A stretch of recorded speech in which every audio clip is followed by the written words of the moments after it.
안녕하십니까. 금융감독원 박종길 금융상품분석국장입니다. 저희 금융상품분석국에 대해서 잠시 말씀드리면, 저희 금융상품분석국은 금융상품 불안전 판매를 모니터링하는 부서입니다. 금융상품 불안전 판매를 모니터링해서 감독 검사에 활용하고 있고, 소비자 경보를 하고 있으며 필요시 금융상품 판매 제한 금지 명령권 행사를 건의하고 있습니다. 더불어 소비자 보호 실태 평가나 미스터리 쇼핑 등을 통한 현장 점검을 통하여 금융회사의 금융상품 내부 통제 제도를 개선하도록 하고 있고, 금융소비자 중심의 소비자 보호 제도를 구축하도록 유도하고 있습니다. 잘 아시는 바와 같이 2019년 사모펀드 사태 이후에 2년 동안 수많은 펀드가 판매 중단 사태를 맞이하였습니다. 그 결과로 많은 소비자들이 피해를 입었고 사회적 문제도 야기하였습니다. 오늘 제가 말씀드릴 주제는 사모펀드 사태 발생 이후 지난 2년간 금융감독 당국에서 제도 개선한 내용과 금융감독원의 금융상품 모니터링 체계가 어떻게 개선되었는지 말씀드리겠습니다. 먼저 오늘 발표 순서를 말씀드리면 사모펀드 사태의 발생 원인을 간략히 짚어보고, 다음으로 사모펀드 실태 점검에서 나타난 여러 문제점들을 살펴볼 예정입니다. 그리고 지난 2년간 감독당국에서 사모펀드 실태 점검에서 나타난 문제점을 어떻게 제도 개선으로 대응해 왔는지를 말씀드리고, 끝으로 금융상품 상시감시 체계 개편 내용에 대해서 말씀드리도록 하겠습니다. 먼저 사모펀드 사태 발생 원인을 간략히 살펴보겠습니다. 최근 사모펀드 사태는 다양한 요인들이 복합적으로 작용해서 발생했다고 보고 있습니다. 상품의 제조와 판매의 분리로 역할 및 책임 소재가 불명확한 점이 첫 번째로 지적되고 있고요. 두 번째로는 규정 중심 규제 체계로 인해서 규제 사각지대가 발생하는 점을 들 수 있습니다. 세 번째로는 사모펀드 규제 완화로 인한 사전 감독 수단 축소와 투자자 보호 수단 축소가 지적되고 있습니다. 그리고 금융회사 창구, 특히 은행 창구에서 위험 감내 능력이 없는 투자자에게 고위험의 사모펀드를 판매하도록 용인한 점도 문제점으로 지적되고 있습니다. 그리고 금융회사의 준법 의식 결여 및 내부 통제 소홀도 많은 문제점으로 지적됐습니다. 금융회사의 금융소비자 중심 경영 문화 부족과 경영질에 대한 사전 적격성 검증 및 사후 책임 부과 소홀도 문제점으로 지적되고 있습니다. 이와 더불어 금융당국의 감독 역량 부족이나 상시감시 체계 미비도 언론, 국회, 국민들로부터 많은 지탄을 받았고, 이 점 금융감독 당국으로서 많은 반성을 하고 있는 부분입니다.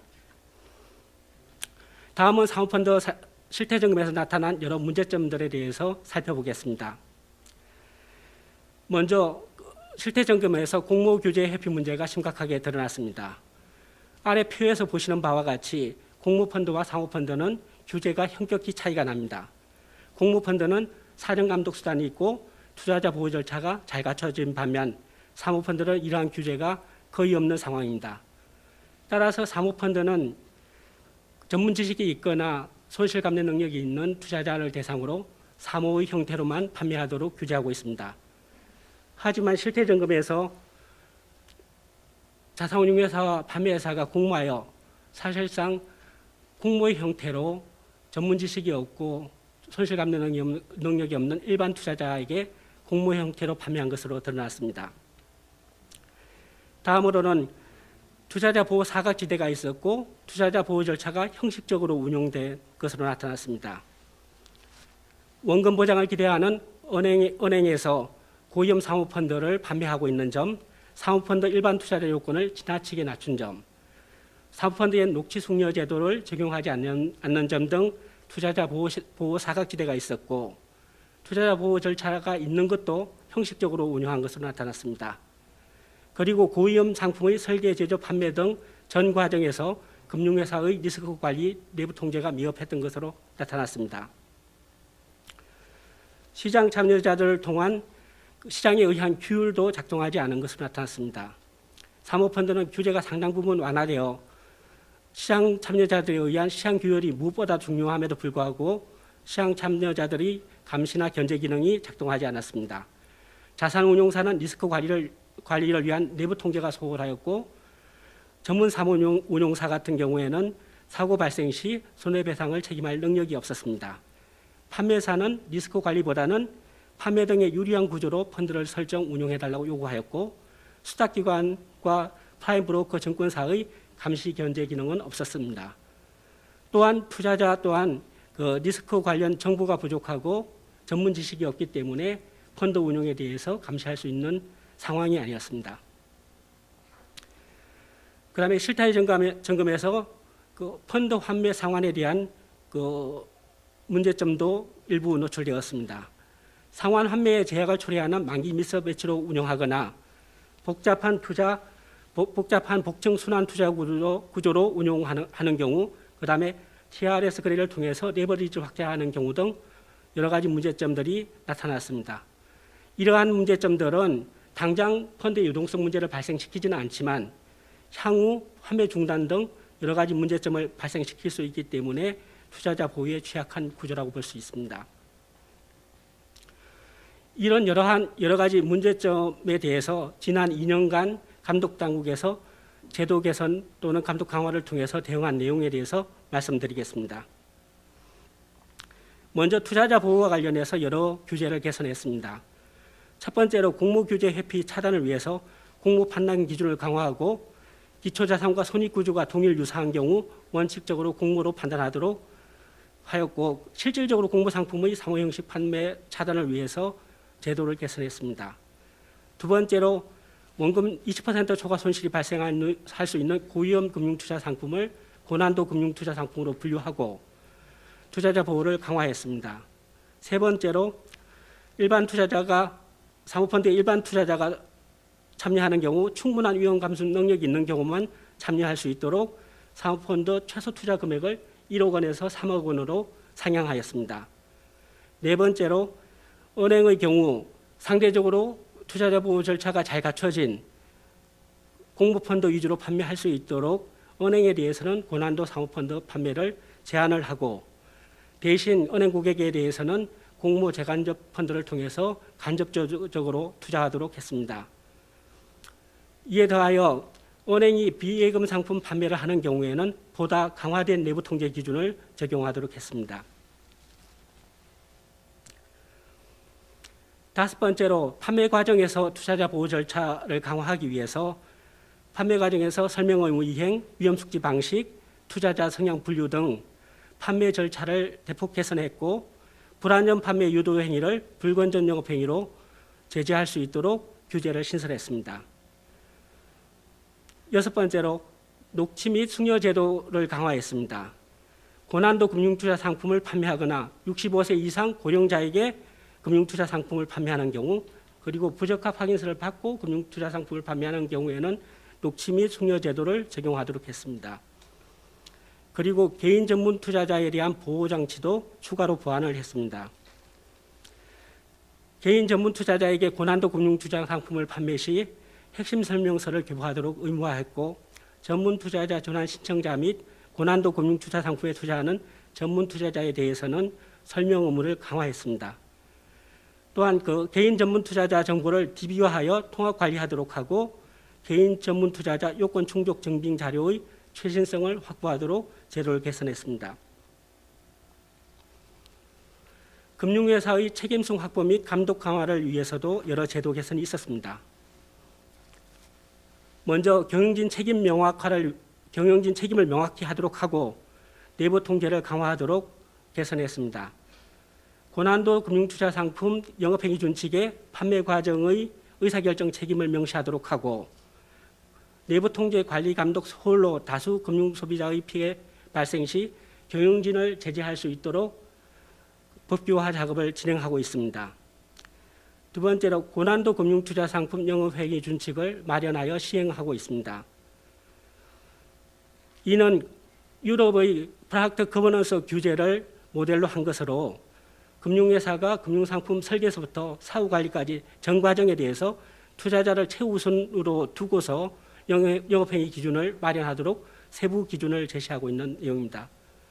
특히 이제 금융상품 위험 구조에 맞게 목표 시장을 설정하고 목표 시장에 맞게 금융투자 상품을 판촉 판매하도록 하고 사후에 그 목표 시장에 맞게 판매되고 있는지를 점검하도록 하고 있는 내용이 주요 내용이라고 볼 수 있습니다. 세 번째로는 OEM 펀드에 대한 규제를 강화하였습니다. 판매회사가 펀드 운용에 개입하는 경우 OEM 펀드로 봐서 판매회사에 대해서도 제재할 수 있도록 근거를 마련하였고 OEM 펀드 적용 기준을 폭넓게 해석해서 적용하고 엄격하게 규율할 수 있도록 제도를 개선했습니다. 그리고 금융소비자보호법에 불안전 판매 관련 제재 규정을 마련하여 수익 금액의 50%까지 그 징벌적 과징금을 부과할 수 있도록 하였고 적합성 및 적정성 원칙 위반 시 과태료를 부과할 수 있는 근거를 신설했으며 손해배상 소송 시 입증 책임을 투자자에서 금융회사로 전환하도록 했습니다. 또한 판매 제한 금지 명령권 도입으로 감독 당국이 불안전 판매나 소비자 피해 확산을 방지할 수 있도록 하였습니다. 시장 규율을 통한 위험 관리도 강화하였습니다. 자산운용사의 펀드 운용에 대해서 시장 참가자인 판매사, 수탁사, 프라임브로커 증권사가 감시 견제할 수 있도록 하고 투자자에게는 펀드 가입, 보유 시 보다 많은 정보를 제공하여 투자자의 자기 책임 투자 원칙을 지킬 수 있도록 제도를 개선했습니다. 이를 위해서 먼저 운용사의 내부 통제 및 펀드 의사결정 구조를 강화하였습니다. 전문 사무운용사의 특화된 내부 통제 및 위험관리 체크리스트를 제공하고 그 이행 내역을 감독당국에 보고하도록 했고 일반 투자자 대상 사모펀드가 일정 기간 이상 환매 연기 만기 연장 시 집합투자자 총회를 거치도록 제도를 개선했습니다. 두 번째로 자산운용사의 펀드 재산 임의 평가를 방지하고 펀드 간의 부실 이전이 되지 않도록 제도를 개선했습니다. 펀드 편입 비시장성 자산의 공정가액 평가 기준을 마련하고 자정거래 시 신뢰할 만한 시가가 없는 모든 자산에 대해서 회계법인 등 독립기관에 의한 평가를 의무화했습니다. 자정거래 규모를 직전 3월 평균 수탁고의 20% 이내로 제한하고 일정 규모 이상의 사모펀드의 경우에는 공모펀드와 마찬가지로 외부 감사를 받도록 의무화했습니다.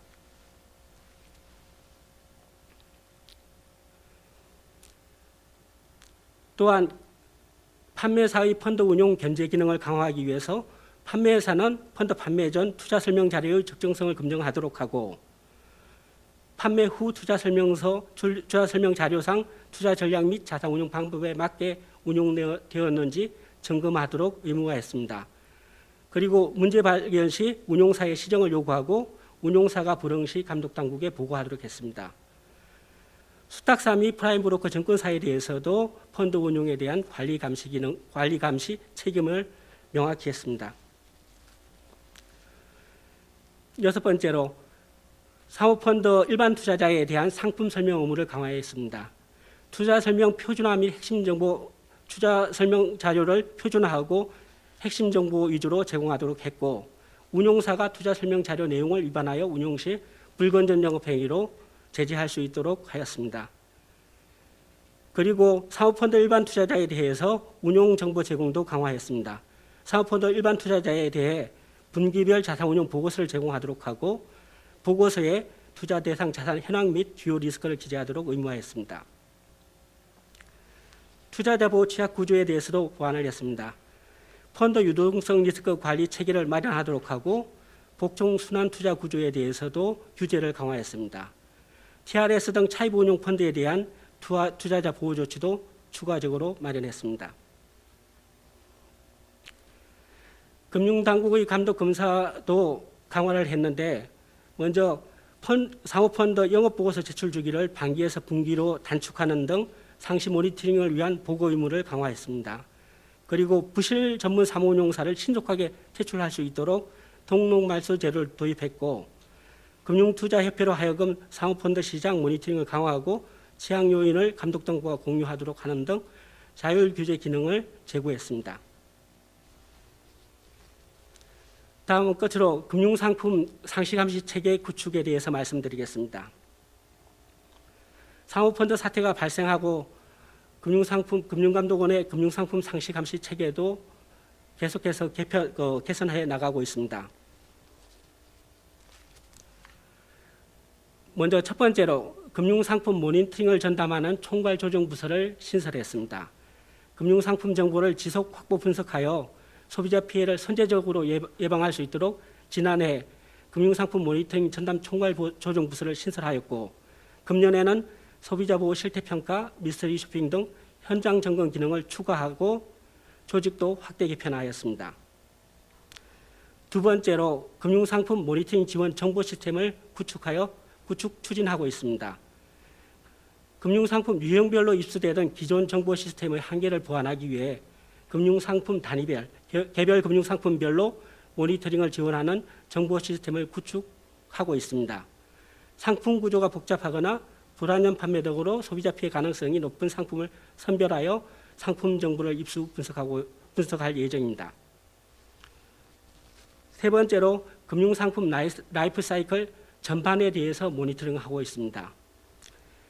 종전 금융상품 판매 단계에 집중되어 있는 금융상품 모니터링 범위를 제조, 판매, 사후 관리 등 금융상품 라이프 사이클 전 범위로 확대를 하고, 제조 판매사가 금융상품 제조 판매 사후 관리에 걸쳐 세부 내부 통계 체계를 마련하도록 하고 그것을 제대로 이행했는지 점검하고 있습니다. 네 번째로 고위험 금융상품의 모니터링 역량을 집중하고 있습니다. 상품 구조가 복잡하거나 불안전 판매 가능성이 높은 상품을 선별하여 집중적으로 모니터링하고 있고, 모니터링 결과 소비자 피해 우려가 높은 경우 소비자 경고 발령, 판매 제한 금지 명령권 행사, 기타 검사 등을 통하여 적극적으로 대응하고 있습니다. 다섯 번째로 금융회사 및 시장과 함께하는 모니터링 체계를 마련하고 있습니다. 금융회사, 금융협회, 연구기관 등을 중심으로 외부 모니터링 협의체를 구성하고 금융상품 개발 판매 동향을 파악하고 주요 금융상품의 리스크 요인을 점검하고 있습니다. 외부 모니터링 협의체 논의 내용 중 금융감독원이 전사적으로 대응이 필요한 경우에는 금감원 내 감독검사 및 소비자보호부서 등으로 구성된 내부 모니터링 협의체를 통해서 금융감독원이 전사적으로 대응할 방안을 마련하고 있습니다. 여섯 번째로 소비자 중심의 금융회사 경영 문화 구축을 유도해 나가고 있습니다. 금융회사에 대한 소비자 보호 실태 평가, 미스터리 쇼핑 등 현장 점검을 통하여 금융회사의 적극적 소비자 보호 활동을 유도하고, 금융상품 라이프 사이클 전 단계에 대해서 내부 통제 체계를 마련하도록 프로덕트 거버넌스 구축을 유도하고 있습니다. 금융상품 판매 동향을 모니터링하면서 불안전 판매 위험이 높은 상품 회사를 선별하여 미스터리 쇼핑을 중점적으로 실시하고 현장 검사와 연계하고 있습니다. 이상 지난 사모펀드 사태 발생 이후 지난 2년간 감독 당국이 어떻게 대응해 왔는지에 대해서 말씀을 드렸습니다. 구설이 서말이라도 깨어야 보배라는 말이 있습니다. 아무리 좋은 제도나 시스템이 있더라도 실제로 집행하지 않으면 아무 의미가 없는 것 같습니다. 이러한 제도들이 많이 갖춰져 있지만 실제로 금융회사가 실행하지 않으면 불안전 판매는 재발할 수 있는 것 같습니다. 금융회사 경영진의 노력이 중요한 이유가 이 때문입니다. 경청해 주셔서 감사합니다. 이상 발표를 마치겠습니다. 감사합니다.